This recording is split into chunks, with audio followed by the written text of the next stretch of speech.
Robin, मेरी आवाज़ आ रही है आपको? स्क्रीन और मेरी वॉइस क्लियर है? Yes sir. ठीक है।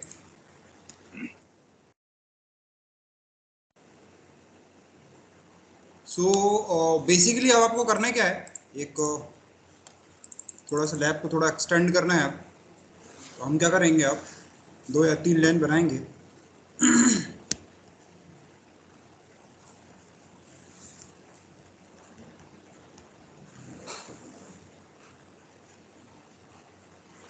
तो पहले हम डीएससीपी कर लेते हैं।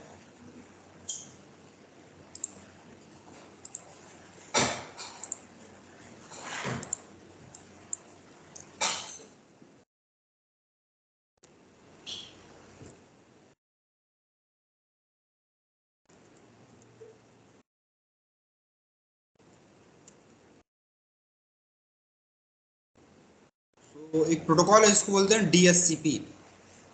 ठीक है। सो DSCP is dynamic host configuration protocol. Basically ये यूडीपी पोर्ट नंबर 68 यूज करता है। आपने डीएससीपी का नाम सुना है? थोड़ा बहुत पता है क्या होता है डीएससीपी?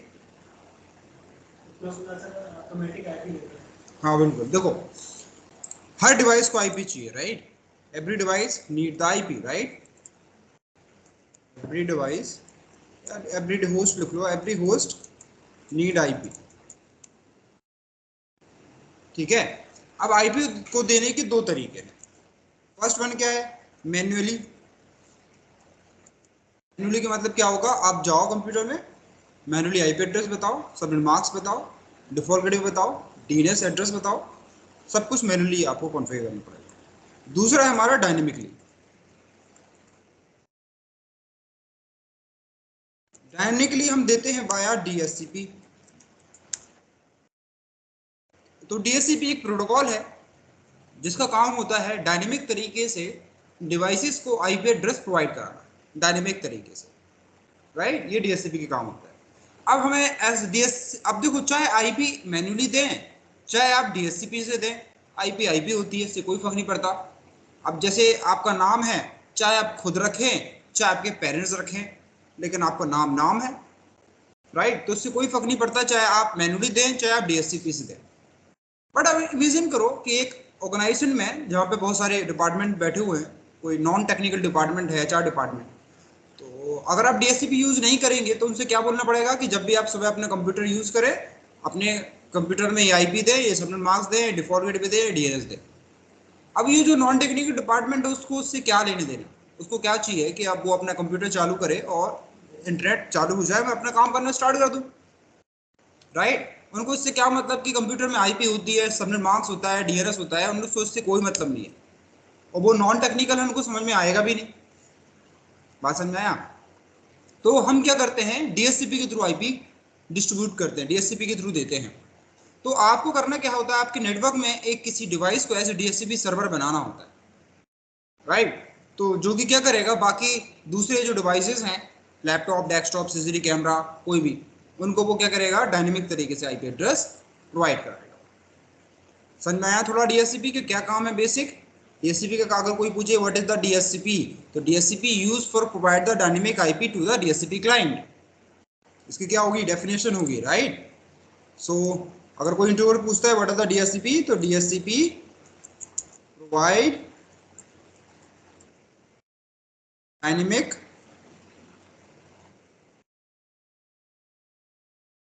IP DSCP. अब यहाँ पे 2 टर्म्स होते हैं। एक होता है जिसको बोलते हैं डीएससीपी सर्वर, दूसरा होगा जिसको बोलेंगे हम डीएससीपी क्लाइंट। ठीक है। दोनों में क्या रिलेशन है? डीएससीपी सर्वर आईपी देगा किसको? डीएससीपी क्लाइंट को। क्लाइंट मतलब वही होता है, राइट? तो डीएससीपी सर्वर आईपी देगा डीएससीपी क्लाइंट को। समझ में आया रिलेशन दोनों का? अब पहला क्वेश्चन कि डीएससीपी सर्वर आप किसको बना सकते हैं, मतलब कौन सा डिवाइस ऐसे डीएससीपी सर्वर की तरह काम करेगा? तो आप किसी भी डिवाइस को ऐसे डीएससीपी सर्वर की तरह काम करवा सकते हैं। आप अपने राउटर को भी डीएचसीपी सर्वर बना सकते हैं, स्विच को भी बना सकते हैं, फायरवॉल को भी बना सकते हैं, विंडोज सर्वर होता है उसमें भी डीएचसीपी सर्वर बना सकते हैं, और अपने लैपटॉप को भी डीएचसीपी सर्वर बना सकते हैं। और यहाँ तक कि जो आपका होम बेस मॉडेम होता है वो भी डीएचसीपी सर्वर की तरह काम करता है जब आप कनेक्ट करते हैं वाईफाई को। समझ में आया? तो आप किसी भी डिवाइस को डीएचसीपी सर्वर बना सकते हैं। दूसरा कि आप डीएचसीपी क्लाइंट किसको बना सकते हैं, तो किसी भी डिवाइस को आप डीएचसीपी क्लाइंट बना सकते हैं। आपका लैपटॉप डीएचसीपी क्लाइंट है, डेस्कटॉप डीएचसीपी क्लाइंट है, राउटर डीएचसीपी क्लाइंट है, फायरवॉल डीएचसीपी क्लाइंट है, विंडोज सर्वर भी डीएचसीपी क्लाइंट है। बात समझ में आई? तो किसी को भी डीएचसीपी सर्वर बना दो, किसी को भी डीएचसीपी क्लाइंट बना दो, ये डिपेंड करेगा आपके कॉन्फ़िगरेशन पार्ट पे कि आप इसको किस तरह से कॉन्फ़िगर्ड करते हैं। अब जैसे आप अपने स्मार्टफोन से हॉटस्पॉट चालू करते हैं तो आपका स्मार्टफोन भी डीएचसीपी सर्वर की तरह काम करता है, क्योंकि वही आईपी देता है जिससे आप दूसरा हॉटस्पॉट, जैसे मान के चलो अपने इंटरनेट शेयर करते हैं ना, हॉटस्पॉट चालू करते हैं, हॉटस्पॉट से आपने दूसरा स्मार्टफोन कनेक्ट कर दिया, राइट? तो वो कह रहा है कि जिससे आपने हॉटस्पॉट चालू किया है वो डीएचसीपी सर्वर है, समझ में आया? और जिसमें आपने हॉटस्पॉट कनेक्ट किया है वो डीएचसीपी क्लाइंट है। समझ में आया? तो आप किसी भी डिवाइस को डीएचसीपी सर्वर बना सकते हैं, राउटर को भी बना सकते हैं, स्विच को भी बना सकते हैं, फायरवॉल को भी बना सकते हैं, किसी एंड पॉइंट डिवाइस को भी डीएचसीपी सर्वर बना सकते हैं। आप किसी भी डिवाइस को डीएचसीपी सर्वर आप बना सकते हैं, ठीक है?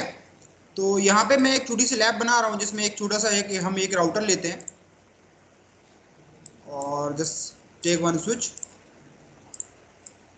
कनेक्ट मल्टीपल होस्ट,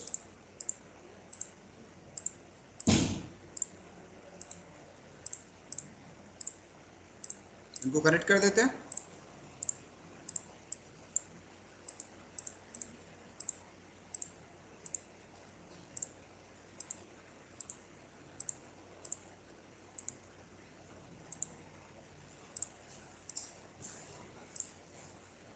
तो इस केस में क्या है, ये एक लैन है, राइट? तो हम राउटर को क्या बनाएंगे, डीएचसीपी सर्वर, और इन पीसेस को क्या बनाएंगे, डीएचसीपी क्लाइंट। तो राउटर आईपी देगा एंड एंड पॉइंट डिवाइस को, ठीक है?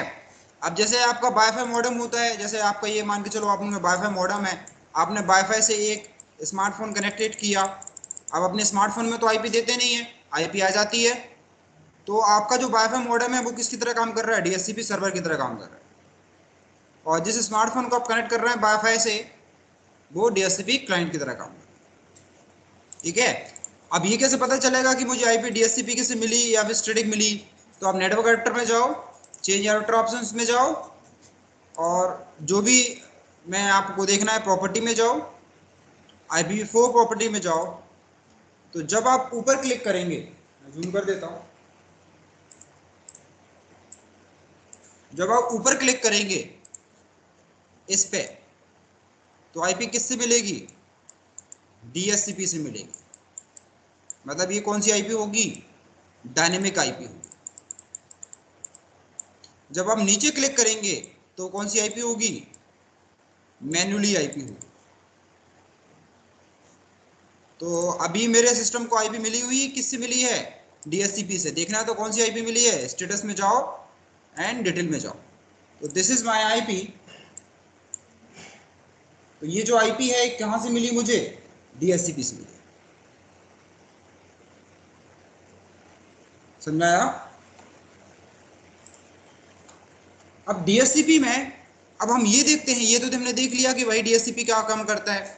अब क्वेश्चन आता है कि ये आईपी देता कैसे है, ऐसा क्या होता है जिससे वो आईपी मिलती है,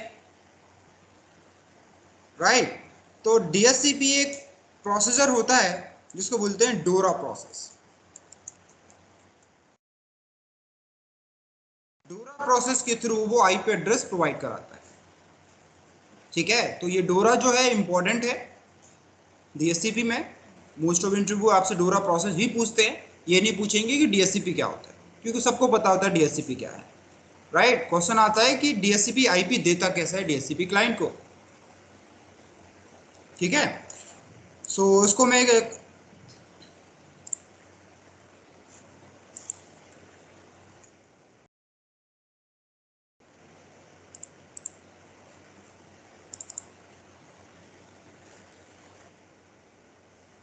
देखो अब सिंपली इस नेटवर्क में अगर आप देखें, मान के चलो कि मेरा राउटर डीएचसीपी सर्वर है, ये मेरा क्लाइंट है। अगर क्लाइंट को कोई आईपी चाहिए तो डीएचसीपी सर्वर को कुछ तो भेजना पड़ेगा, उसको बोलना पड़ेगा ना डीएचसीपी सर्वर को मुझे आईपी चाहिए। तो आपका जो क्लाइंट होता है एक मैसेज जनरेट करता है जिसको बोलते हैं डिस्कवरी मैसेज, जिसका काम होता है कि डीएचसीपी सर्वर को डिस्कवर करना। क्या आपने अपने पीसी को बताया कि who is your DHCP server in LAN? हमने नहीं बताया। तो डिस्कवरी पैकेट क्या होगा? ब्रॉडकास्ट होगा। तो ये जैसे ही आप इस सिस्टम को चालू करेंगे तो ये एक मैसेज जनरेट करेगा, डिस्कवरी मैसेज, जो कि क्या होगा? ब्रॉडकास्ट होगा और लैन में सारे यूजर्स तक पहुंचेगा और डीएचसीपी सर्वर तक भी पहुंचेगा। बाकी जो लैन की यूजर्स हैं, ये डीएचसीपी सर्वर नहीं है, तो ये डिस्कवरी पैकेट को क्या कर देंगे? ड्रॉप कर देंगे, डिस्कार्ड कर देंगे। जो एक्चुअली डीएचसीपी सर्वर होगा वही उसको रिप्लाई करेगा ऑफर पैकेट के साथ, जिसमें वो एक आईपी एड्रेस को ऑफर कर रहा होता है। ठीक है। अब डीएचसीपी सर्वर को पता है कि डिस्कवरी किसने की थी, तो जो ऑफर पैकेट होगा वो यूनिकास्ट करेगा, सिर्फ डीएचसीपी क्लाइंट के पास ही पहुंचेगा। जिसने डिस्कवरी की थी ऑफर पैकेट उसी तक ही पहुंचेगा। बात समझ में आया? तो यहाँ पे चार चीजें हैं, देखो मैं चारों को एक साथ समझा देता हूं। डोरा मतलब, डी मतलब क्या होगा? डिस्कवरी। ओ मतलब ऑफर, आर मतलब रिक्वेस्ट, और ई मतलब एक्नॉलेज। तो ऐसे समझो कि एक साइड मेरा डीएचसीपी सर्वर है, दूसरा मेरा क्लाइंट है। ठीक है। तो ये मान के चलो मेरा डीएचसीपी सर्वर है। तो सबसे पहले आपके क्लाइंट ने एक डिस्कवरी पैकेट भेजा, जो कि क्या हुआ? ब्रॉडकास्ट हुआ। राइट, ये वाला क्या होगा? ब्रॉडकास्ट। अब डीएचसीपी सर्वर क्या करेगा? उसको ऑफर पैकेट भेजेगा, जो कि क्या होगा? यूनिकास्ट। यूनिकास्ट मतलब सिर्फ डीएचसीपी क्लाइंट तक पहुंचेगा।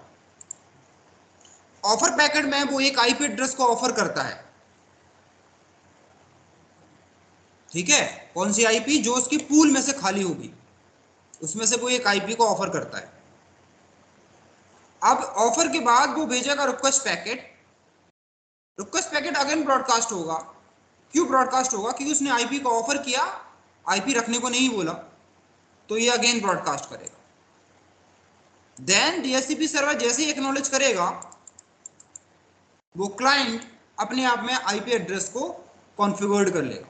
वही जो डीएचसीपी सर्वर ने ऑफर किया होगा वो आईपी वो खुद में असाइन कर लेगा। इस प्रोसेसर को बोलते हैं हम डोरा प्रोसेस। ये याद रखना इंपॉर्टेंट है। तो ये भी याद रखना कौन से पैकेट ब्रॉडकास्ट होते हैं, कौन से यूनिकास्ट होते हैं। तो इसमें कैसे याद रख सकते हैं कि डीएचसीपी जो क्लाइंट होगा वो हमेशा क्या करता है? ब्रॉडकास्ट। और डीएचसीपी सर्वर क्या करता है? यूनिकास्ट। तो क्लाइंट ने ब्रॉडकास्ट किया और डीएचसीपी सर्वर हमेशा यूनिकास्ट कर रहा है। तो ऐसे याद रखना कि क्लाइंट हमेशा ब्रॉडकास्ट करेगा, सर्वर हमेशा यूनिकास्ट करेगा। ठीक है, समझ में आई डोरा प्रोसेस? अब इस डोरा प्रोसेस को है ना कैप्चर भी कर सकते हैं, इन पैकेट को कैप्चर कर सकते हैं। इसके लिए आपको एक टूल्स है वारशॉक, उसको आप ओपन करके जो डीएचसीपी जो डोरा प्रोसेस है उसको आप देख सकते हैं। ठीक है। आप discovery packet, offer packet, request packet, सारे पैकेट आप दे सकते हैं। अब देखो एक चीज यहाँ पे इंपॉर्टेंट वो है, ये चीज है कि ठीक है ये डिस्कवरी पैकेट जनरेट करता है। अब इंटरनेट नेटवर्किंग में कोई भी पैकेट हो उसमें सोर्स आईपी और destination IP, source MAC address, destination MAC address होना कंपलसरी है। अब ये जो डीएचसीपी क्लाइंट डिस्कवरी पैकेट भेजेगा, क्वेश्चन आता है कि सोर्स आईपी क्या होगी और डेस्टिनेशन आईपी क्या होगी। अब इस पीसी के पास कोई आईपी तो है नहीं है, ये तो आईपी लेने के लिए ही डिस्कवरी पैकेट जनरेट कर रहा है। तो सोर्स में वो 0.0.0 लेके जाएगा। तो जब किसी भी पीसी के पास आईपी नहीं होती तो वो 00 रेंज यूज करता है। हमने देखा था 00 स्पेशल पर्पस की रिजर्व है, तो यही वो स्पेशल पर्पस है। और ये पैकेट ब्रॉडकास्ट होता है तो डेस्टिनेशन आईपी क्या हो जाएगी? 255.255.25। जब भी कोई पैकेट 255.255 पे भेजा जाता है इसका मतलब क्या होता है कि वो ब्रॉडकास्ट है। तो डेस्टिनेशन आईपी क्या होगी 255। अब बात करते हैं सोर्स मैक की। सोर्स मैक क्या होगा, आपकी पीसी का ही मैक होगा। मान के चलोगे आपका सोर्स मैक, आपका पीसी के मैक है ए, तो सोर्स मैक क्या हो जाएगा ए। फिर क्या आएगा आपका डेस्टिनेशन मैक। तो डेस्टिनेशन मैक आपकी पीसी को थोड़ा पता है कि डीएचसीपी सर्वर का मैक एड्रेस क्या है। तो डेस्टिनेशन मैक कैसे क्या हो जाएगा एफ, सारे बिट्स क्या हो जाएंगे एफ हो जाएंगे। तो एफ का मतलब होता है कि ब्रॉडकास्ट है, लेयर 2 ब्रॉडकास्ट है और लेयर 3 ब्रॉडकास्ट है। ये भी हो सकता है कि कोई पैकेट लेयर 2 में ब्रॉडकास्ट हो पर लेयर 3 में यूनिकास्ट हो, या फिर लेयर 3 में यूनिकास्ट हो लेयर 2 में ब्रॉडकास्ट हो। ठीक है, समझ में आया इतना। तो देखो इसकी एक छोटी सी लैब भी कर सकते हैं। देखो अगर मैं वर्कशॉप ओपन करूं, अब एक बताओ, एक छोटा सा क्वेश्चन है। ये मान के चलो मेरा लैंड नेटवर्क है। आपको वर्कशॉप पता है क्या है? वर्कशॉप कुछ नहीं करता। वर्कशॉप क्या करेगा, जो भी पैकेट आएगा जो भी पैकेट जाएगा वो आपको दिखाएगा, बस इतना करता है। कौन से कहां से, आपके निक कार्ड से। आपके निक से जो पैकेट जाएगा जो पैकेट आएगा वो सब दिखाए। जैसे आपने गूगल ऑन टाइप किया तो वर्कशॉप में दिखेगा कि आपने गूगल की रिक्वेस्ट की, आपने पिंग किया तो आपको पिंग दिखाएगा, सारे पैकेट्स आपको दिखाएगा। तो मान के चलो कि कोई यूजर है वो यहां बैठा हुआ है, ये वर्कशॉप ओपन करता है और उसी लैन में कोई दूसरा यूजर डिस्कवरी पैकेट जनरेट करता है, तो ये तो होगा ब्रॉडकास्ट, सारी जगह तक पहुंचेगा। तो मैं लैन में और कहीं बैठा हूं तो मैं बिल्कुल देख सकता हूं कि लैन में किस यूजर ने डिस्कवरी पैकेट किया। बात समझ में आई। अब लैन में आपका स्मार्टफोन भी कनेक्टेड है, मेरा भी स्मार्टफोन कनेक्टेड है। फॉर एग्जांपल आप जैसे ही वाईफाई से कनेक्टेड होंगे तो आपका डिस्कवरी पैकेट मुझ तक भी तो पहुंचेगा। तो अगर मैं वर्कशॉप ओपन करूं, इस लैन में जितने भी होस्ट होंगे उन सबका डिस्कवरी पैकेट मिलेगा मुझे। ऑफर पैकेट क्यों नहीं दिखाई देगा, क्योंकि वो यूनिकास्ट होता है। लेकिन मुझे रिक्वेस्ट पैकेट भी दिखाई देगा क्योंकि वो अगेन ब्रॉडकास्ट होता है, राइट। सो मैं क्या करता हूं, यहाँ पे वर्कशॉप ओपन करता हूं। आगे इन फ्यूचर में प्रॉपर इसको कैप्चर करके दिखाऊंगा, अभी जब हम जीएनएस3 डिस्कस करेंगे। तो मैं क्या करता हूँ यहाँ पे, ये तो लाइव ट्रैफिक है तो बहुत तेजी से जाएगा। मैं यहाँ पे फिल्टर लगा लेता हूँ। मैं सिर्फ डीएचसीपी टाइप के पैकेट ही देखना चाहता हूँ, बाकी कोई भी पैकेट नहीं देखना चाहता। तो मैं क्या करता हूँ, यहाँ पे डीएचसीपी का एक फिल्टर लगा लेता हूँ। इसमें सिर्फ डीएचसीपी टाइप के ही पैकेट आएंगे। अब मैं क्या करता हूँ, इसी स्मार्टफोन को, मेरा जो स्मार्टफोन है इसी को मैं क्या करता हूँ, इसी सेम वाईफाई में कनेक्टेड करता हूँ। जो TP-Link 5 है इसी में मैं अपने वाईफाई में कनेक्टेड करता हूँ। कैसा, ऐसा समझो कि ये एक होम बेस मॉडेम है, इसमें मेरा लैपटॉप कनेक्टेड है और इसमें मेरा क्या है कि स्मार्टफोन है, ये ऑलरेडी कनेक्टेड है। मैंने क्या किया, इसमें वर्कशॉप ओपन कर दिया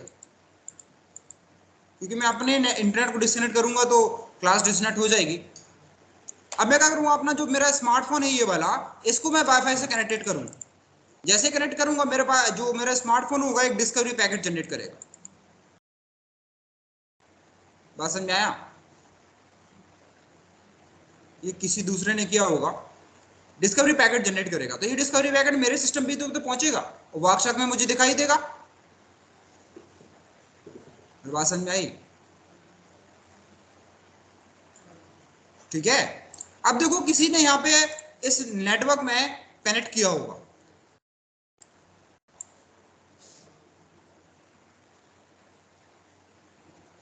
ठीक है। तो अगर ये कोई दूसरा होगा सिस्टम जिसका 10.140 है, तो मैं अपना सेम स्मार्टफोन कनेक्ट करता हूं।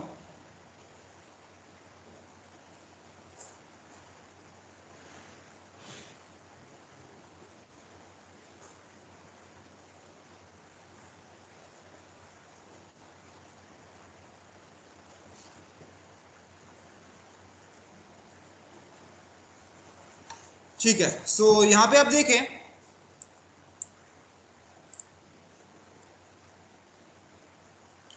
सो यहाँ पे किसी ने ये सबसे पहले, ये पहले के पैकेट हो गए, ये मेरे डिवाइस का पैकेट है, राइट। तो सबसे पहले डिस्कवरी आया, ऑफर पैकेट मैंने बताया नहीं दिखेगा, रिक्वेस्ट पैकेट दिखाई देगा। तो अगर डिस्कवरी पैकेट को आप खोल के देखेंगे तो सबसे पहले हम लेयर 2 खोल के देखते हैं। तो जो सोर्स मैक एड्रेस है ये वाला, ये मैक एड्रेस किसकी है? मेरे पीसी का, मेरे जो स्मार्टफोन का है उसी का मैक एड्रेस है, ठीक है। और डेस्टिनेशन मैक एड्रेस क्या है? ब्रॉडकास्ट। अगर हम लेयर 3 खोल के देखें तो सोर्स क्या है हमारा? 00 और डेस्टिनेशन क्या है हमारा? 255। अगर हम लेयर 4 खोल के देखें तो सोर्स पोर्ट नंबर क्या है हमारा? 68 और डेस्टिनेशन पोर्ट नंबर क्या है? 67। बात समझ में आई? तो मैं बंद कर देता हूं इसको।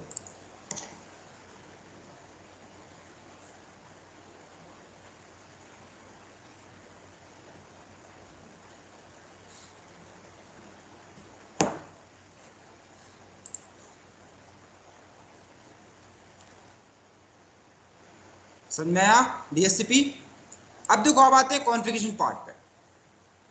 तो देखो आपको क्या करना पड़ेगा, देखो ये जो सिस्को राउटर्स होते हैं ना, आप इसमें मल्टीपल डीएससीपी सर्वर क्रिएट कर सकते हैं,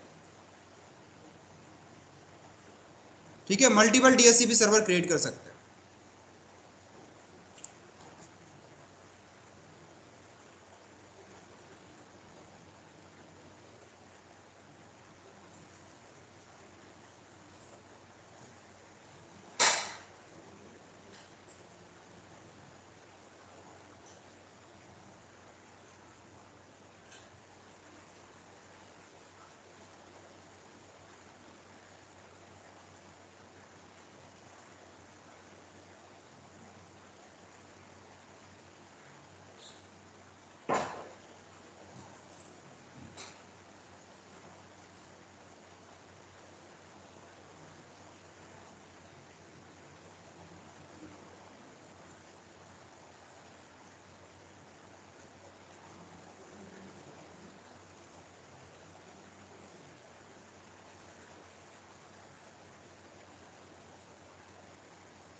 अब आते हैं कॉन्फ़िगरेशन पार्ट पे। तो देखो क्या है कि आप अपने राउटर को मल्टीपल डीएससीपी सर्वर बना सकते हैं।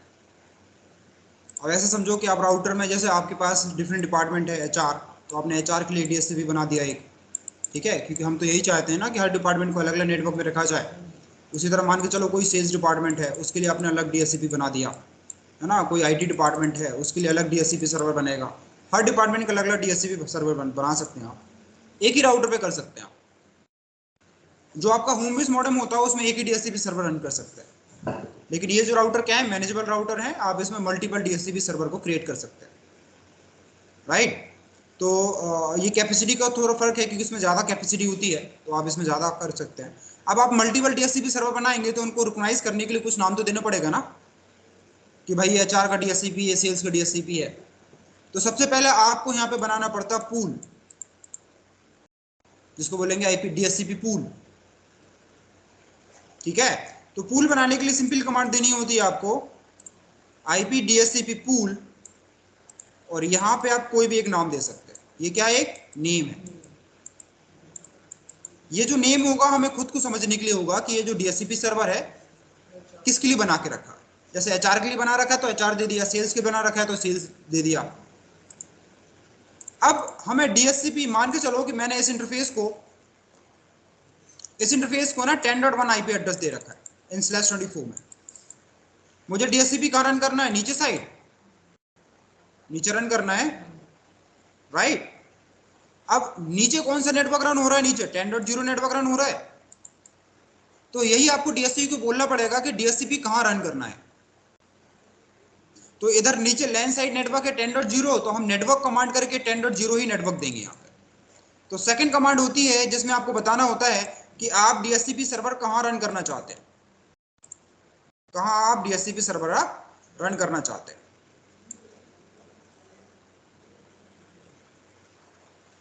ठीक है, तो जो भी आप नेटवर्क देंगे यहाँ पे, और वो नेटवर्क जिस इंटरफेस में होगा डीएससीपी उस इंटरफेस से रन करेगा।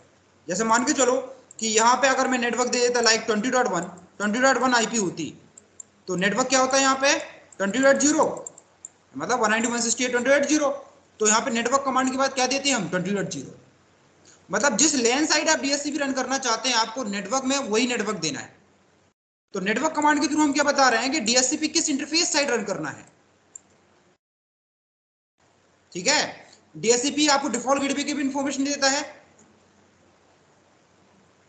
तो डिफॉल्ट गेटवे की इंफॉर्मेशन देने के लिए आपको कमांड देनी है default router.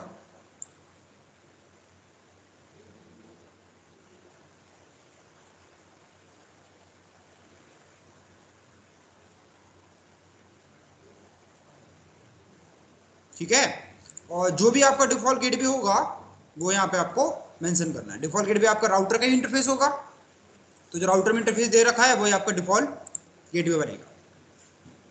Then DNS server देने के लिए आपको कमांड देनी है डीएनएस सर्वर, और जो भी आप डीएनएस सर्वर आप देना चाहते हैं यहाँ पे आप दे सकते हैं। ठीक है, अब यहाँ पे हमने जो नेटवर्क कमांड दिया, इस नेटवर्क की रेंज कहां से कहां तक होगी 10.1 से 10.254। ये पूरा पोल दे दिया ना हमने डीएससीपी को, और हम क्या बोल रहे हैं कि इस पूरे आईपी रेंज में से कोई भी आईपी आप किसी को भी दे सकते हैं लैन में, राइट। अब इसमें से कुछ आईपी हम ऐसे स्टैटिक भी यूज करना चाहते हैं। मान के चलो कि ये जो डिवाइस है ये प्रिंटर है, तो प्रिंटर जो होता है, सीसीटीवी कैमरे जो होते हैं वो नेटवर्क आईपी की वजह पे शेयर किए जाते हैं। डीएससीपी परमानेंट आईपी नहीं देता, डीएससीपी आईपी चेंज करता रहता है। बात समझ में आया? तो हम कुछ डिवाइस को स्टैटिक आईपी देने प्रेफर करेंगे, लेकिन हमने सारी रेंज तो डीएससीपी को दे दी। तो अगर आप कुछ आईपी रिजर्व करना चाहते हैं, जैसे मान के चलो कि मैं चाहता हूं मैं इस प्रिंटर को 10.10 आईपी दे देना चाहता हूं, राइट। तो मुझे डीएससीपी को बोलना पड़ेगा कि आप ये 10.10 आईपी एड्रेस है ये यूज मत करना डायनेमिक वे में। तो इसको बोलते हैं हम एक्सक्लूडेड एड्रेस। तो आप क्या कर सकते हैं, कुछ एड्रेस को एक्सक्लूड कर सकते हैं। तो जैसे कि मैंने यहाँ पे एड्रेस 1 से लेकर 50 तक एक्सक्लूड कर रखे हैं। इसका मतलब क्या है, डीएससीपी 10.1 से 10.50 तक आईपी एड्रेस डायनेमिक वे में यूज नहीं करेगा। वो कौन सी रेंज यूज करेगा, 10.51 से लेकर 10.254 तक जो आईपी है ये रेंज यूज करेगा डायनेमिक आईपी देने में।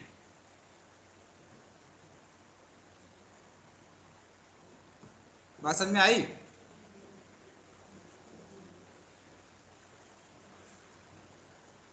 अब चले कॉन्फ़िगरेशन पार्ट पे, तो इसको कॉन्फ़िगर करके बता देता हूं मैं। तो सबसे पहले क्या करते हैं, हम राउटर के इंटरफेस में आईपी देते हैं। ठीक है, तो फर्स्ट आपको जो बेसिक कॉन्फ़िगरेशन है वो कर लेना है।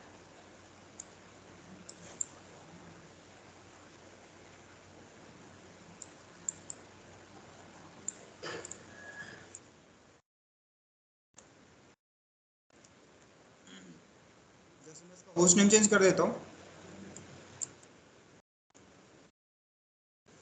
तो सबसे पहले आपको डीएससीपी पूल बनाना है। तो डीएससीपी पूल बनाने के लिए आईपी डीएससीपी पूल, जो भी नाम देना है, जैसे सेल्स देना है, चार देना, नाम दे दो।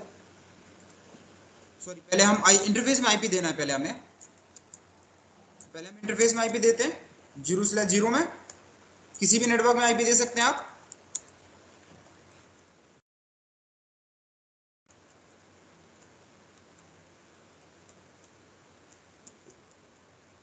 नो। ठीक है, अब मैं सेम वही पूल में जाता हूँ, आईपी डीएससीपी पूल। अब नेटवर्क यहाँ पे क्या जाएगा 10.0, then define subnet mask, then default router, command यहाँ पे वर्ड सेंसिटिव है, जिस तरह से मैंने यहाँ पे लिखी है, बीच में डैश है तो आपको डैश ही लगाना है। डिफॉल्ट गेटवे आपका वही बनेगा 10.1। देन डीएनएस सर्वर देना है तो डीएनएस सर्वर, और डीएनएस आपको कौन बताएगा, आपको आईएसपी बताएगा। ठीक है, और आईपी एक्सक्लूड करने के लिए यहाँ से एग्जिट करो। एक्सक्लूड करने के लिए आईपी डीएचसीपी एक्सक्लूडेड एड्रेस। मान के चलो मैं स्टार्टिंग की 100 आईपी को रिजर्व करना चाहता हूँ, तो मैं क्या करूंगा, स्टार्टिंग की जो 100 आईपी है उनको क्या कर लूंगा, एक्सक्लूड कर लूंगा। इसका मतलब है कि डीएचसीपी कहाँ से आईपी देना चालू करेगा, 100 से ऊपर।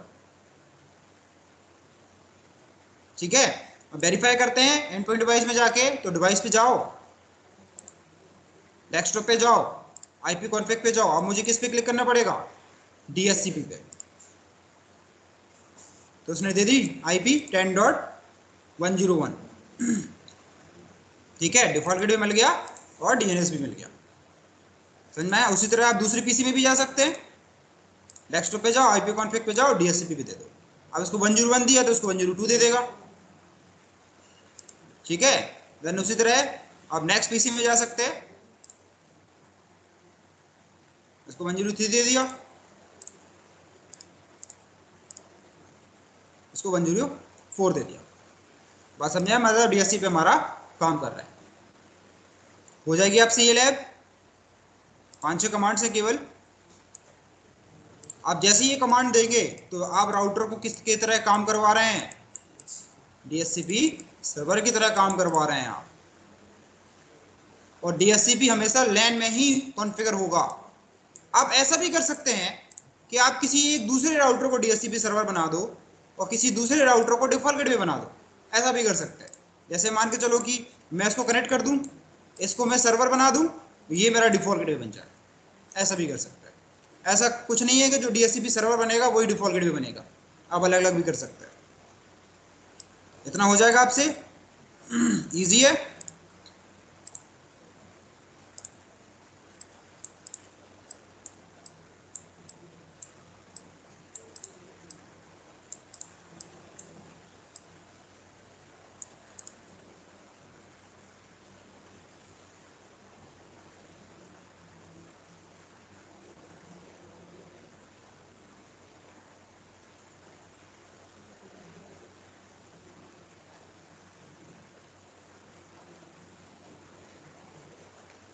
तो ये जो मैं आपको ये भेज देता हूँ, इसमें सारी कुछ बेसिक चीज़ें हैं,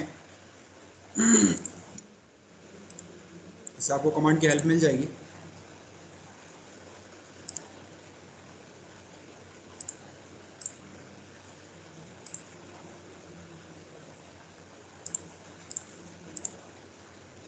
अब आपको करना क्या है कि मल्टीपल लैन बनाने हैं। तो इसके लिए आप क्या कर सकते हैं, 1-2 राउटर और ले सकते हैं, आप चाहे और भी ले सकते हैं। फिर हम क्या करते हैं, यहाँ पे एक लैन बना लेते हैं और इनको आपस में कनेक्ट कर देते हैं।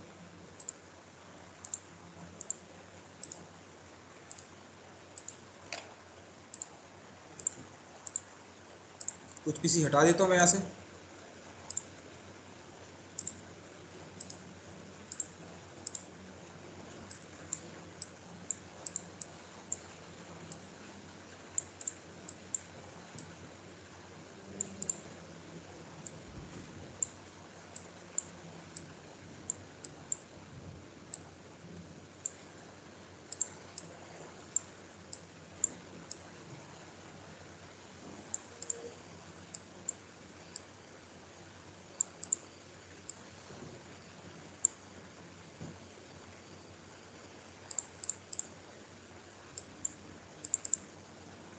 इतना बना लेंगे ऐसा। तो यहाँ पे क्या है, एक अलग लैन है, ये एक अलग लैन है। अब आपको करना क्या है, राउटर के हर एक इंटरफेस में आईपी एड्रेस को कॉन्फ़िगर करना है। मतलब जितने भी यहाँ पे इंटरफेसेस आपको दिख रहे हैं राउटर के, हर एक इंटरफेस में जाना है, क्या देना है आपको, आईपी एड्रेस को देना है। अब आईपी एड्रेस को देने से पहले आपको 2 पॉइंट्स को ध्यान रखना है। पहला पॉइंट है कि डायरेक्टली कनेक्टेड जो इंटरफेसेस होंगे उनको हमेशा सेम नेटवर्क में आईपी देंगे। जैसे कि जो भी आईपी है, जिस भी नेटवर्क की आईपी इधर देंगे वही नेटवर्क की आईपी आपको इधर देना है, और आप जिस भी नेटवर्क में इधर आईपी देंगे उससे जो डायरेक्टली कनेक्टेड इंटरफेस होगा उसको भी सेम नेटवर्क में आईपी देना है, नेटवर्क सेम रखना है। समझ में आया? हमने काफी अच्छी प्रैक्टिस की है कि नेटवर्क कब सेम रहेगा। नेटवर्क बिट अगर आप एक जैसी रखते हैं तो नेटवर्क सेम है, नेटवर्क बिट में कोई चेंजेस होगा तो नेटवर्क डिफरेंट होगा। और नेटवर्क बिट कितनी होगी किस पे डिपेंड करेगा कि आप किस स्लैश में या सबनेट मार्क्स में देते हैं, उससे डिफाइन होगा कि कितनी बिट नेटवर्क है। तो पहला पॉइंट समझ में आया कि डायरेक्टली कनेक्टेड इंटरफेस हमेशा सेम नेटवर्क में आईपी देना है। दूसरा, डिफरेंट इंटरफेसेस हमेशा डिफरेंट नेटवर्क में काम करेंगे। जैसे कि इस R1 की केस में ये एक अलग इंटरफेस है, ये एक अलग इंटरफेस है, तो आप दोनों इंटरफेस को सेम नेटवर्क में आईपी नहीं दे सकते। जैसे मान के चलो इसको मैंने 10.1 आईपी दे दिया, तो नेटवर्क क्या है 10.0, तो उसी के किसी दूसरे इंटरफेस में मैं 10.0 नेटवर्क छोड़कर बाकी किसी भी नेटवर्क में आईपी दे सकता। बात समझ में आई? तो हम क्या करते हैं यहाँ पे आईपी एड्रेस की प्लानिंग कर लेते हैं कि किस तरह से आईपी एड्रेस हम देंगे। तो हम लिंक पे नेटवर्क लिख लेते हैं। तो मैं चाहता हूं कि ये जो नेटवर्क है ये लिंक है 10.0 में काम करे, ऊपर वाली लिंक है 20.0 में काम करे, ये वाला 30.0 में काम करे, ये हमारा 40.0 में काम करे।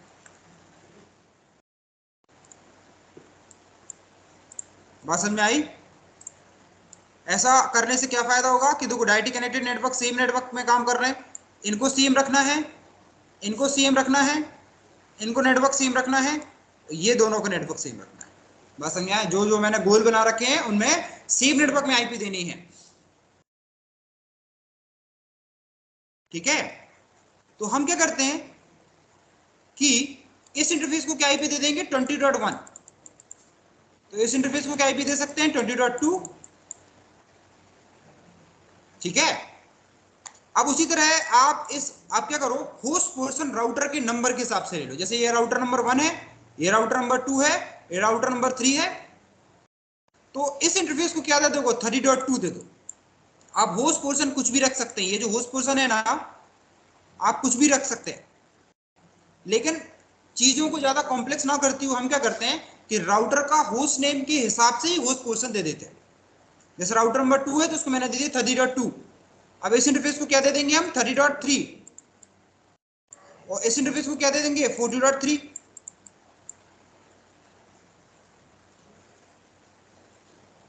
समझ में आया?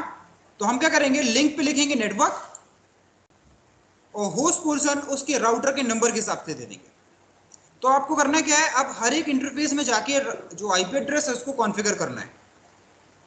आप चाहें तो और भी राउटर ले सकते हैं, 3 या 4 5 10 आपकी इच्छा है, और नेटवर्क बड़ा बना सकते हैं आप। लेकिन जो मैंने अभी मैं आपको बता रहा हूं ये इसका बेसिक कॉन्फ़िगरेशन है, मतलब इतना आपको करना ही, उसके बाद आपको कुछ करना है। तो ये एक अलग लैन है, ये एक अलग लैन है। तो पहले हम चलते हैं सभी राउटर के इंटरफेस में आईपी देने के लिए। तो 0/0 में ऑलरेडी मैं दे चुका हूं। अब सेकंड कौन सा हमारा इंटरफेस FA0/1, इसमें क्या आईपी देनी है 20.1,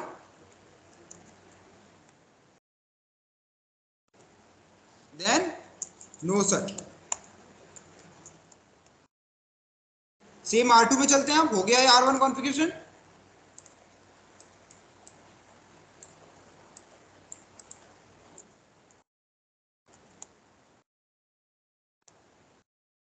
होस्ट नेम R2, ठीक है। देन चलते हैं interface FA0/0, IP address 20.2, then no such. Then again दूसरा कौन सा इंटरफेस है 0/1, आईपी एड्रेस,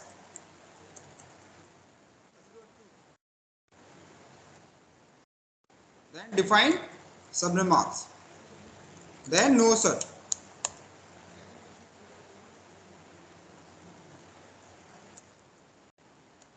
एग्जिट। आप चाहें तो कॉन्फ़िगरेशन सेव कर सकते हैं। सेम R3 में जाओ,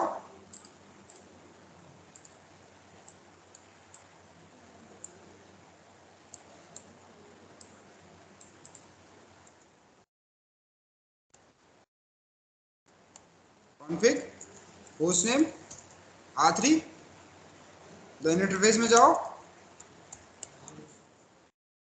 तो क्या देना है, IP 30.3 देनी है हमें। Define subnet marks, then no such. उसी तरह एक दूसरा इंटरफेस है FA0/1, कौन सा वाला, नीचे वाला, ये वाला। इसको क्या देनी है, 40.3,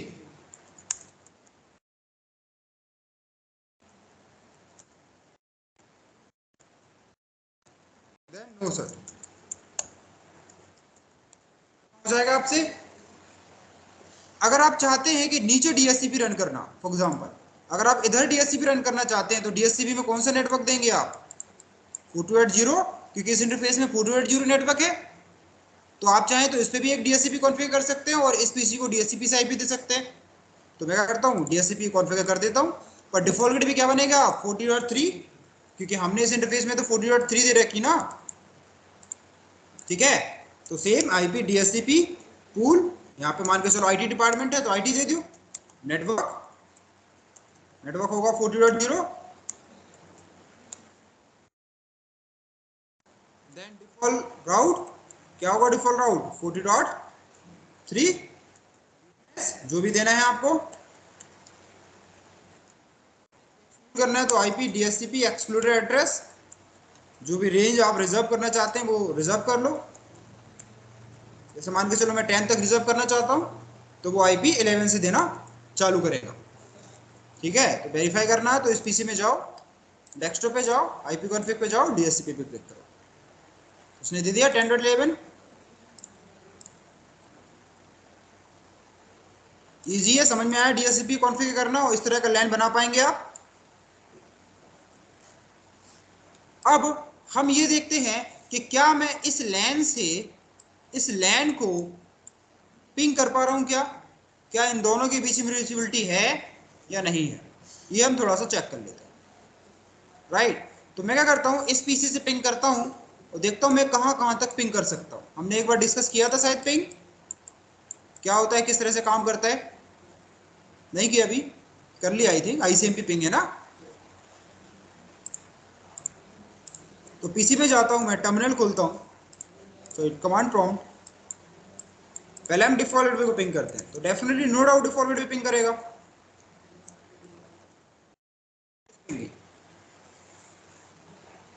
अब R1 में एक IP और है, इस इंटरफेस में क्या IP है, 20.1, तो ये R1 की ही IP है, तो 20.1 को पिंग करता हूं तो इस पिंग, मतलब R1 तक मेरी रीचेबिलिटी है।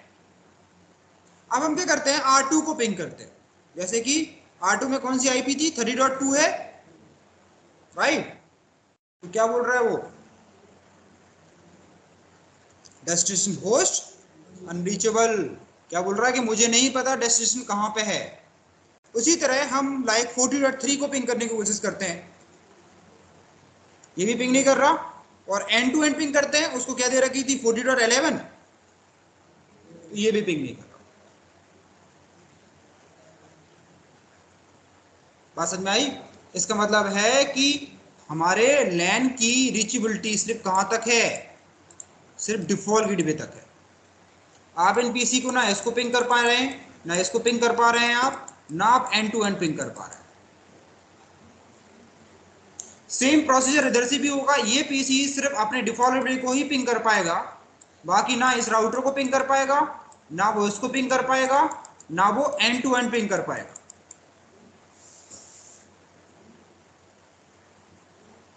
ठीक है, और डेफिनेटली हम अपने इंटरनेट में रीचेबिलिटी तो चाहेंगे, हमेशा चाहेंगे कि हमारा HR डिपार्टमेंट आईडी के साथ कम्युनिकेट करे। तो ये करने के लिए आपको करनी पड़ती है राउटिंग, राइट। तो राउटिंग की हेल्प से क्या कर सकते हैं, दो डिफरेंट नेटवर्क को या मल्टीपल नेटवर्क को के बीच में रीचेबिलिटी बना सकते हैं, इसको बोलते हैं IP राउटिंग। ठीक है, तो बेसिकली अभी हम थोड़ा सा इंट्रोडक्शन देखते हैं आईपी राउटिंग करना कैसे, ही हम कल डिस्कस करेंगे। ठीक है, पहले हम देख लेते हैं कितने टाइप की है और है क्या, किस तरह से काम करता है। तो जब आईपी राउटिंग स्टार्ट होती है तो एक्चुअली आपका सीसीएन स्टार्ट होता है। तो अभी तक क्या था, हमारा ट्रेलर था, अब पिक्चर चालू होगी।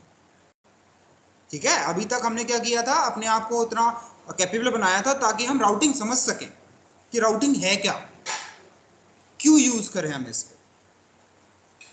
ठीक है, तो यहाँ पे कुछ वर्ड्स होते हैं, पहले उन वर्ड्स को मैं समझा देता हूं।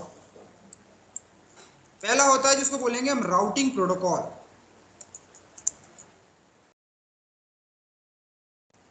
तो ये एक प्रोटोकॉल है जिनका काम होता है कि मल्टीपल लैन के बीच में रीचेबिलिटी बनाना, प्रोटोकॉल। अब राउटर एक टेबल मेंटेन करता है जिसको बोलते हैं हम राउटिंग टेबल। तो राउटिंग प्रोटोकॉल क्या करते हैं, राउटर की राउटिंग टेबल को मेंटेन करते हैं, और उसी राउटिंग टेबल के बिहाफ पे राउटर डिसीजन लेता है कि किसी रिमोट नेटवर्क तक किस रास्ते से होकर मुझे जाना है। तो अगर आप यहाँ पे देखेंगे, इसकी राउटिंग टेबल चेक करने के लिए सिंपल कमांड होती है सो आईपी राउट। ये इसकी राउटिंग टेबल है। अब इसकी राउटिंग टेबल में किस किस नेटवर्क की इंफॉर्मेशन है, 10.0 एंड 20.0। अगर आप चाहते हैं कि ये राउटर की रीचेबिलिटी इधर तक हो जाए तो ये 428.0 इसकी राउटिंग टेबल में होना चाहिए। मतलब राउटर की राउटिंग टेबल में जो होगा सिर्फ आपको वो वहीं तक पहुंचा सकता है, और R1 की राउटिंग टेबल में सिर्फ 10.0 और 20.0 की ही इंफॉर्मेशन है।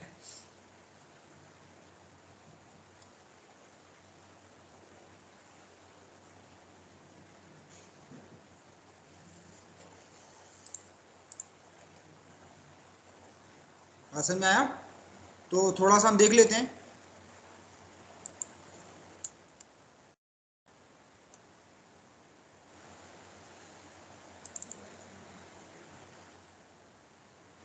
तो पहले ये एक वर्ड है, इसको पढ़ो,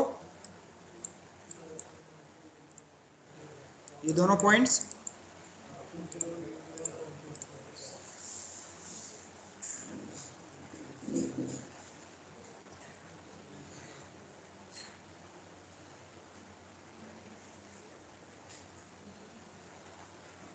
मतलब समझ में आया? और इस प्रोसेस को हम क्या बोलते हैं, आईपी राउटिंग।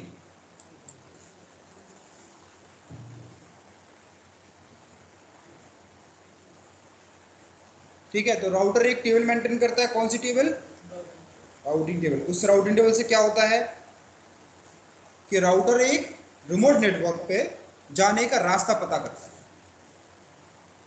ठीक है, ऐसे समझो कि आपने कहीं जाना है तो आपने एड्रेस लिख लिया और रास्ता लिख लिया कि मुझे गुड़गांव जाना है, तो मैं ये इस सड़क से होते हुए जाऊंगा तो पहुंच जाऊंगा, उसी को आप राउटिंग टेबल समझो।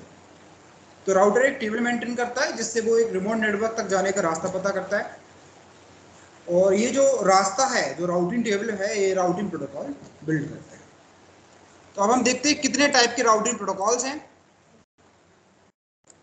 तो अब बेसिकली आप इनको दो पार्ट में डिवाइड कर सकते हैं, एक होता है राउटिंग प्रोटोकॉल्स, दूसरा होता है routed protocols. Routing protocols and routed protocols. Routing protocol का काम होता है कि रास्ता पता करना डेस्टिनेशन तक जाने के लिए, और उस डेस्टिनेशन पे डेटा को कैरी करके ले जाने का काम होता है राउटेड प्रोटोकॉल्स। ऐसा समझो आप गाड़ी में बैठे हैं और गूगल मैप यूज कर रहे हैं, तो जिस गाड़ी में बैठे हैं वो राउटेड प्रोटोकॉल्स है, और गूगल मैप आपका राउटिंग प्रोटोकॉल है जो आपको रास्ता बता रहा है। दोनों इंपॉर्टेंट है, क्योंकि रास्ता पता हो लेकिन आपके पास गाड़ी ना हो तो भी नहीं पहुंच पाएंगे आप, और गाड़ी है अगर रास्ता नहीं पता तो भी आप नहीं पहुंच पाएंगे। तो दोनों चीजें जरूरी है, राउटिंग एंड राउटेड। तो राउटेड का काम हमारा नहीं है, राउटेड का काम होता है एक्चुअली डेवलपर का, जो कि उस डेटाबेस को, मतलब जो कंटेनर्स को क्रिएट करते हैं और उसको डेटाबेस को फॉरवर्ड कराने के लिए हमारा काम होता है राउटिंग करना, रास्ता बताना।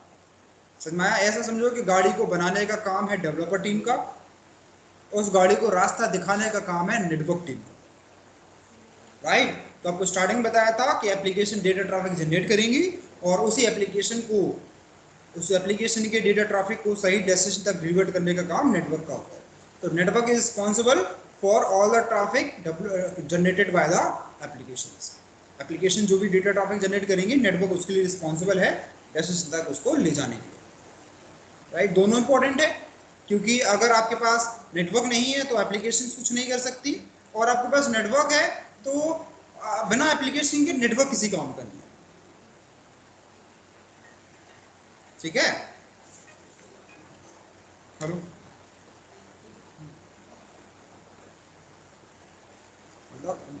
वो सुन लो,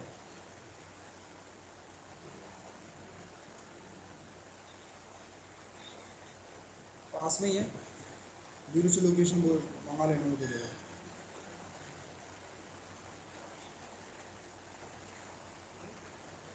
ठीक है,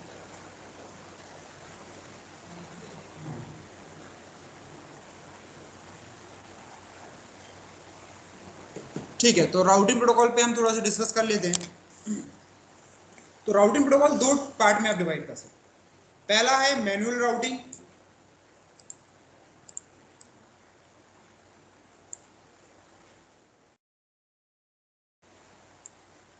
ये चार्ट इंपॉर्टेंट है, इसको आप बना लेना, याद रखना, काफी काम आएगा इन फ्यूचर में। तो राउटिंग प्रोटोकॉल को आप दो पार्ट में डिवाइड कर सकते हैं, एक है हमारा मैनुअल राउटिंग, दूसरा है डायनेमिक राउटिंग। तो मैनुअल राउटिंग में दो तरह की राउटिंग है, static routing and default routing. ठीक है, अब देखो उसके नाम से समझ में आ रहा हो मैनुअली और डायनेमिक में क्या फर्क होगा, क्या लगता है आपको? मैनुअली जो राउटिंग है उसमें सब कुछ आपको मैनुअली करना पड़ेगा, और डायनेमिक में चीजें अपने आप काम करेंगी। ठीक है, तो सिंपली मैं बताऊं, मैनुअल राउटिंग में क्या है, थ्योरी कम है, कॉन्फ़िगरेशन ज्यादा है। डायनेमिक राउटिंग में थ्योरी ज्यादा है, कॉन्फ़िगरेशन छोटा है। मतलब आप डायनेमिक राउटिंग में बड़े से बड़े नेटवर्क को बहुत इजीली कॉन्फ़िगर कर सकते हैं, लेकिन बड़े नेटवर्क में आप मैनुअल राउटिंग यूज नहीं कर सकते। मैनुअल राउटिंग सिर्फ छोटे नेटवर्क में ही यूज की जाती है। तो मैनुअल राउटिंग में दो तरह की राउटिंग है, स्टैटिक राउटिंग, डिफॉल्ट राउटिंग। और डायनेमिक राउटिंग को दो पार्ट में डिवाइड कर सकते हैं आप, आईजीपी एंड ईजीपी। मतलब डायनेमिक में दो राउटिंग प्रोटोकॉल, दो टाइप की कैटेगरी है। अब इसको बहुत इजी लैंग्वेज में मैं समझाऊं तो ऐसे समझो आप, आईजीपी प्रोटोकॉल्स का मतलब होगा जो इंट्रानेट में यूज किए जाएंगे, और जो इंटरनेट में यूज किए जाएंगे वो ईजीपी होंगे। समझ में आया? आईजीपी मतलब इंट्रानेट में यूज किए जाने वाले राउटिंग प्रोटोकॉल। टेक्निकली खैर ये सही नहीं है, लेकिन इन फ्यूचर हम थोड़ा सा डिस्कस कर लेंगे। अभी इनिशियल तौर पे वैसे याद रखो कि कंपनी के अंदर जो प्रोटोकॉल यूज होंगे उनको क्या बोलेंगे हम, आईजीपी।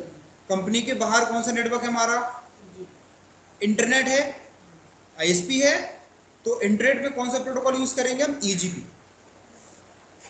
ईजीपी में एक कैटेगरी है जिसको बोलते हैं पाथ वेक्टर। ये एक, तो इसमें एक प्रोटोकॉल है जिसका नाम है बीजीपी। बीजीपी मतलब बॉर्डर गेटवे प्रोटोकॉल। तो जो हमारा इंटरनेट रन हो रहा है is only because of the BGP. अगर बीजीपी नहीं होता तो इंटरनेट एग्जिस्ट ही नहीं करता। तो पूरे आप ऐसे समझो, पूरे इंटरनेट की जो ग्लोबल राउटिंग टेबल है वो बीजीपी मेंटेन करता है। ठीक है, आईजीपी में तीन कैटेगरीज हैं। पहली distance vector, hybrid, link state. Distance vector को डेवलप किया था बेलमन फोर्ड ने, एक आदमी का नाम है।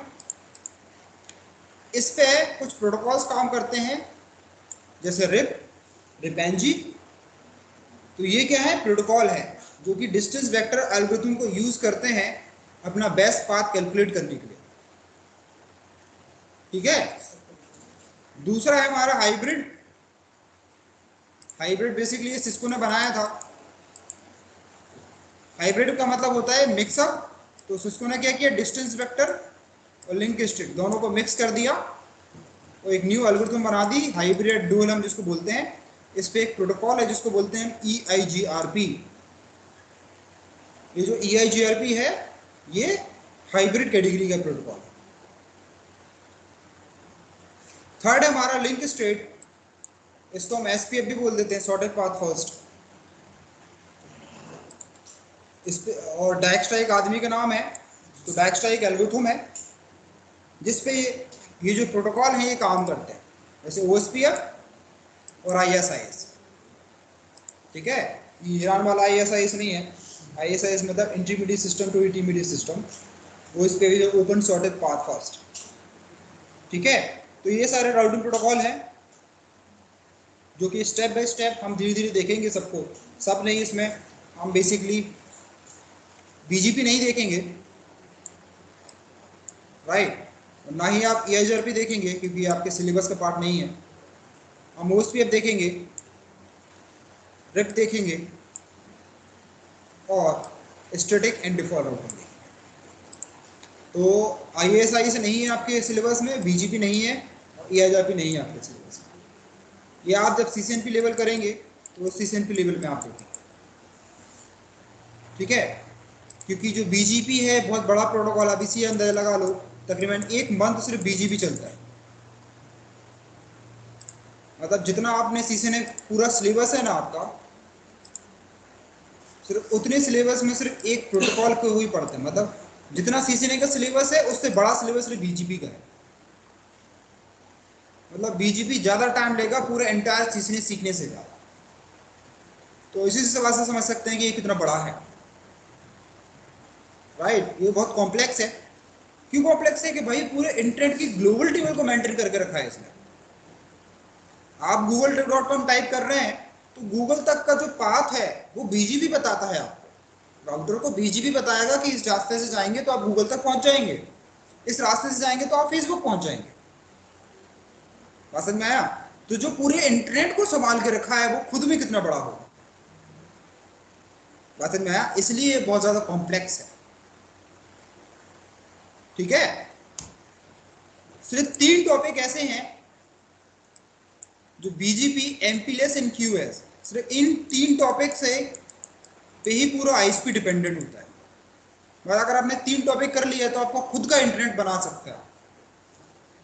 मतलब कि आप खुद ISP बन सकते हैं। तो जितनी भी ISP हैं, जियो है, एयरटेल है, टाटा है, ये सिर्फ 3 टॉपिक पे रन करते हैं, BGP, MPLS एंड QoS।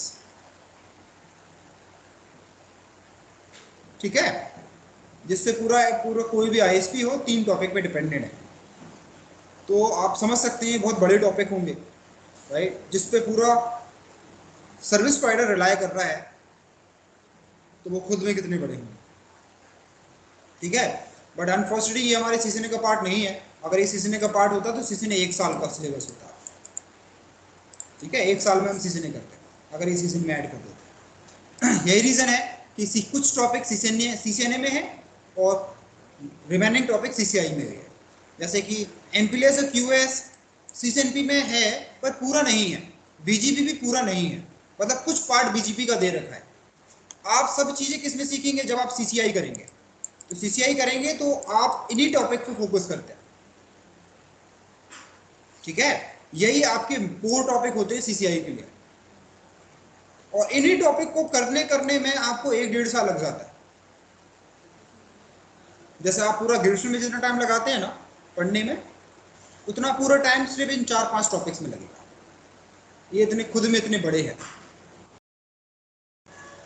ठीक है, BGP की ऊपर पूरी बुक है 2000 पन्नों की, 2000 पेजेस की बुक है पूरी। मतलब CCNA की जो बुक है ना आपकी, उतनी बुक सिर्फ BGP टॉपिक की है।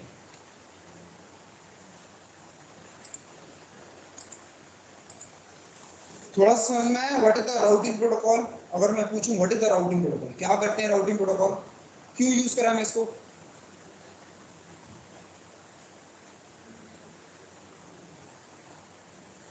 अभी तो बताया।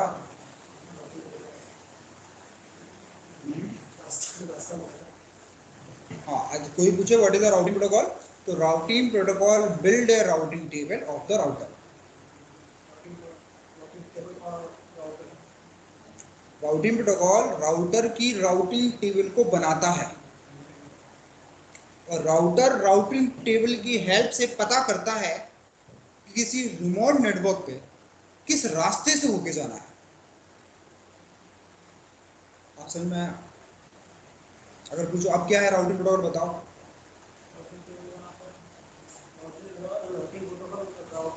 राउटिंग टेबल मेंटेन करता है, वो राउटर को सॉकेट मतलब इससे ना वो बताता है, रास्ता बताता है कि आपका नेक्स्ट होप क्या है, नेक्स्ट रूट क्या है। हाँ, मतलब किस राउटर से होके जाएंगे, किस पाथ से होके जाएंगे तो आप डेस्टिनेशन तक पहुंच जाएंगे। आया? इस सारी प्रोसेस को हम क्या बोलते हैं, आईपी राउटिंग। तो इन शॉर्ट मैं इसी डायग्राम पे वापस आऊं और मैं आपसे जैसे अब मैं बोलूं कि इस लैन से इस लैन के बीच में रीचेबिलिटी बनाना है, तो मैं क्या बोलूंगा, क्या करनी पड़ेगी मुझे, आईपी राउटिंग करनी पड़ेगी मुझे। आईपी राउटिंग मतलब कि कोई राउटिंग प्रोटोकॉल मुझे कॉन्फ़िगर करना पड़ेगा इसमें, तब दोनों लैन के बीच में क्या होगी, रीचेबिलिटी होगी।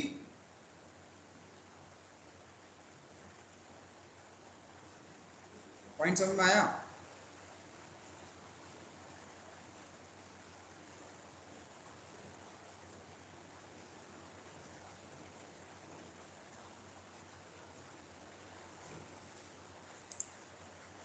ठीक है, तो ये डायग्राम भी मैं आपको भेज देता हूँ,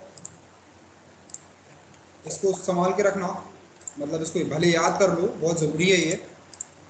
तो एक तरह से देखा जाए तो जो मैंने आपको डायग्राम बनाया ना, ये राउटर का आपका CCNA का तकरीबन 40% सिलेबस है,